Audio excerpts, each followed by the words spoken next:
یہ بندہ قیامت کے دن اللہ تعالیٰ کے حضور پیش ہوگا. اس وقت اللہ تعالیٰ اس کی مانگی ہوئی دعاؤں پر اتنا اس کو اجر اور بدلہ دیں گے کہ وہ بندہ کہے گا کاش دنیا میں میری کوئی دعا قبول نہ ہوتی, مجھے ہر ایک کا بدلہ آخرت میں عطا کیا جاتا. تو مومن کو تو مزے ہیں, 3 میں سے ایک نہ ایک صورت جو ہے اس میں اس کی دعا قبول, ویسے قبول ہو جائے تو بھی مزے, اس کے بدلے بلا مصیبت دور ہو جائے تو بھی مزے, اور قیامت کے دن اجر اور بدلہ ملے تو بھی مزے. اس لیے دعا خوب مانگنی چاہیے اور زیادہ مانگنی چاہیے. ایک صورت ہے جس میں اللہ تعالیٰ دعا رد فرماتے ہیں, یا تو اس بندے کے جسم پہ کپڑے حرام کے ہوتے ہیں یا کھانا حرام کا ہوتا ہے, یا وہ بندہ اپنی زبان سے خود کہتا ہے وہ جی ہماری تو دعا قبول ہی نہیں ہوتی. چنانچہ کتابوں میں علماء نے لکھا کہ جب کوئی بندہ اپنی زبان سے خود یہ لفظ کہہ دیتے او جی ہماری تو قبول ہی نہیں ہوتی, اس بات پر اللہ کو اتنا جلال آتا ہے, اللہ اس کی مانگی دعا کو پھر رد فرما دیتے. اس لیے یہ لفظ کبھی بھی نہیں کہنے چاہیے. چنانچہ حدیث مبارکہ میں آتا ہے کہ جو شخص یہ چاہے کہ سختی میں اس کی دعا قبول ہو, اس کو چاہیے کہ وہ خوشحالی کے زمانے میں اللہ سے دعا مانگا کرے. جو خوشحالی کے دور میں اللہ سے دعا مانگتا ہوگا اللہ تنگ دستی کے عالم میں بھی اس کی دعا کو قبول فرمائیں گے. آج آٹا گھر پہ نہ ہو پھر تو ہر کوئی رو کے مانگتا ہے, لیکن گھر میں اگر سب کچھ کھانے کا ہو پھر کسی کو دیکھا کہ رو کے مانگ رہا ہو, پھر ہم رو کے نہیں مانگتے کہ اللہ ہم اب بھی تیرے محتاج ہیں. تو خوشحالی کے زمانے میں دعائیں مانگیے, اس کی برکت سے اللہ تنگ دستی کے عالم میں دعاؤں کو قبول فرمائیں گے.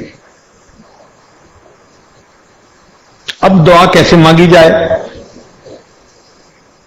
کچھ اس پہ بھی بات ہو جائے. اللہ رب العزت ہمارے اکابر کو جزائے خیر عطا فرمائے, جنہوں نے دعا کے آداب کو تفصیل کے ساتھ کھولا. آپ ذرا توجہ کے ساتھ سنیے گا.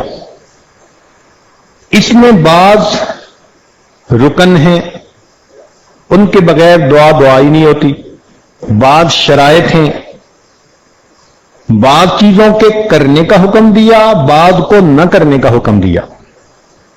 چنانچہ سب سے پہلی چیز کہ کھانے پینے پہننے اور کمانے میں حرام چیزوں سے پرہیز کرنا. دوسرا اخلاص کے ساتھ دعا مانگنا, دکھاوا نہ ہو. تیسرا دعا سے پہلے کچھ نیک عمل کرنا اور سختی کے وقت میں اپنے نیک عمل کو اللہ کے سامنے پیش کرنا. چوتھا صاف پاک ہونا, باوضو ہونا, قبلہ رخ ہونا, دعا سے پہلے 2 رکعت نفل پڑھنا, 2 زانو بیٹھنا, دعا کے اول اور آخر میں اللہ تعالی کی حمد و ثنا بیان کرنا, نبی علیہ الصلوۃ والسلام پر اول اور آخر درود شریف پڑھنا, دونوں ہاتھوں کو پھیلانا, دونوں ہاتھوں کو کندھوں کے برابر اٹھانا, دونوں ہاتھوں کو ایسے نہیں بلکہ کھلا رکھنا, دعا مانگتے وقت با ادب رہنا, عاجزی کرنا, اپنی مسکنت کا اظہار کرنا. دعا مانگتے وقت آسمان کی طرف نہیں دیکھنا کیونکہ یہ ادب کے خلاف ہے.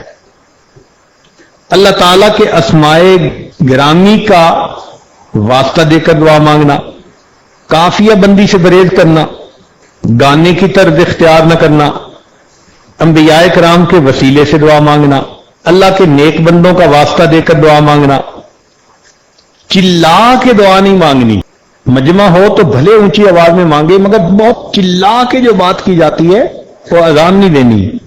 اپنے گناہوں کا اعتراف کرنا.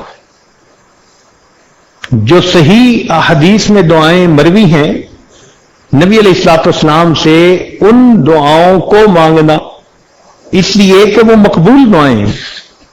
جامع دعائیں مانگنا, اپنی ذات سے ابتدا کرنا, پھر اپنے والدین مومن بھائیوں کے لیے دعا کرنا, عزم و یقین کے ساتھ دعا کرنا، رغبت اور شوق کے ساتھ دعا کرنا، کوشش و محنت سے حضور قلب کے ساتھ تہہ دل سے دعا کرنا، ایک دعا کو بار بار مانگنا، دعا میں اصرار کرنا، دعا میں کسی گناہ کی دعا نہ مانگنا کہ دعا مانگے کہ فلاں بندہ مجھے گناہ کرنے دے، ایسی دعا نہیں مانگنی۔ کسی محال چیز کو نہ مانگنا، مثلا کسی کو زیادہ ہی شوق ہے اللہ مجھے لڑکی بنا دے، اب یہ محال ہے نا، اللہ نے تو اسے مرد بنا دیا، تو امر محال مت مانگے دعا میں۔ رحمت خداوندی کو تنگ نہ کرے کہ بس اللہ مجھے بخش دے، نہیں، مجھے کیوں، سب کو اللہ بخش دے، سب کی خطاؤں کو معاف کر دے۔ اپنی تمام حاجتیں مانگنا، حتیٰ کہ جوتے کا تسمہ ٹوٹا ہو تو وہ بھی اللہ سے مانگنا۔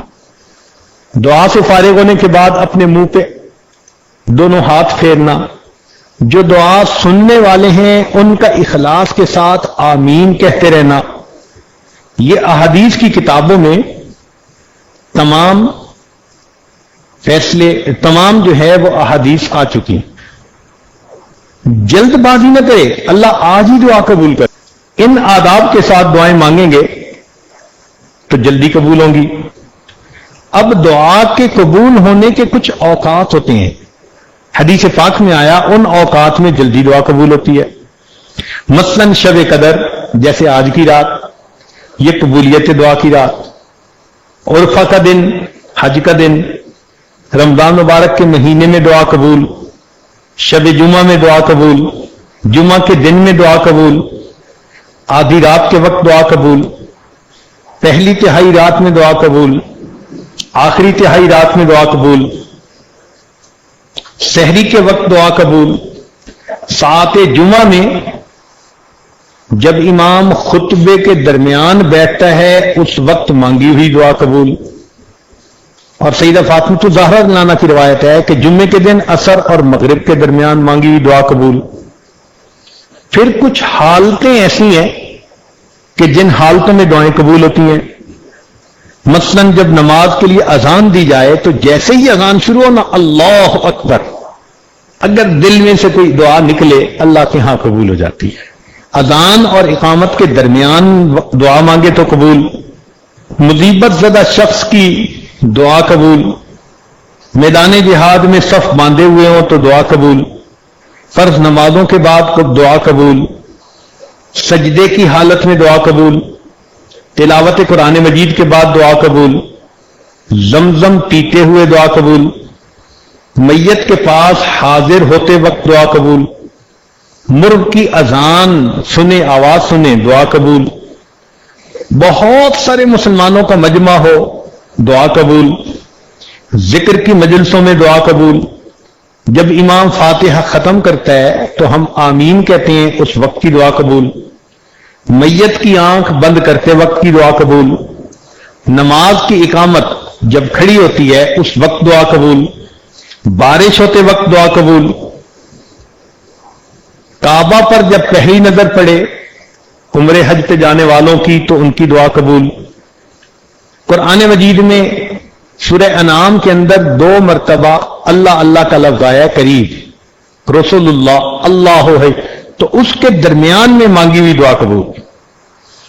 کچھ مقامات ایسے ہیں جن مقامات کی دعا قبول، چنانچہ طواف کرتے ہوئے ملتزم سے لپٹ کر حسن بصری رحمت اللہ علیہ نے بیت اللہ شریف کے 15 مقامات گنوائے ہیں جن میں دعا قبول۔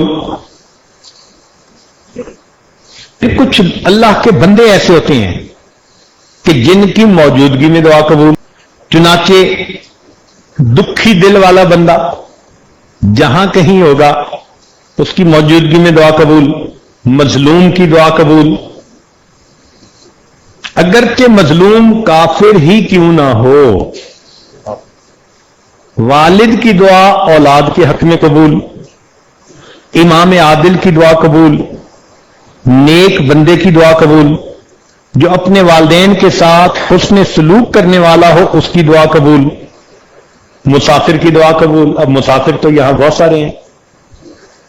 روزہ دار جس وقت افطار کرے اس وقت کی دعا قبول، مسلمان کی دعا اپنے مسلمان بھائی کے لیے اس کے پیٹھ پیچھے قبول۔ ختم قرآن جب ہوتا ہے تو اس وقت حافظ جو دعا مانگے یا مجلس میں جو دعا مانگی جائے اس وقت کی دعا قبول، مریض کی دعا قبول، مجاہد کی دعا قبول۔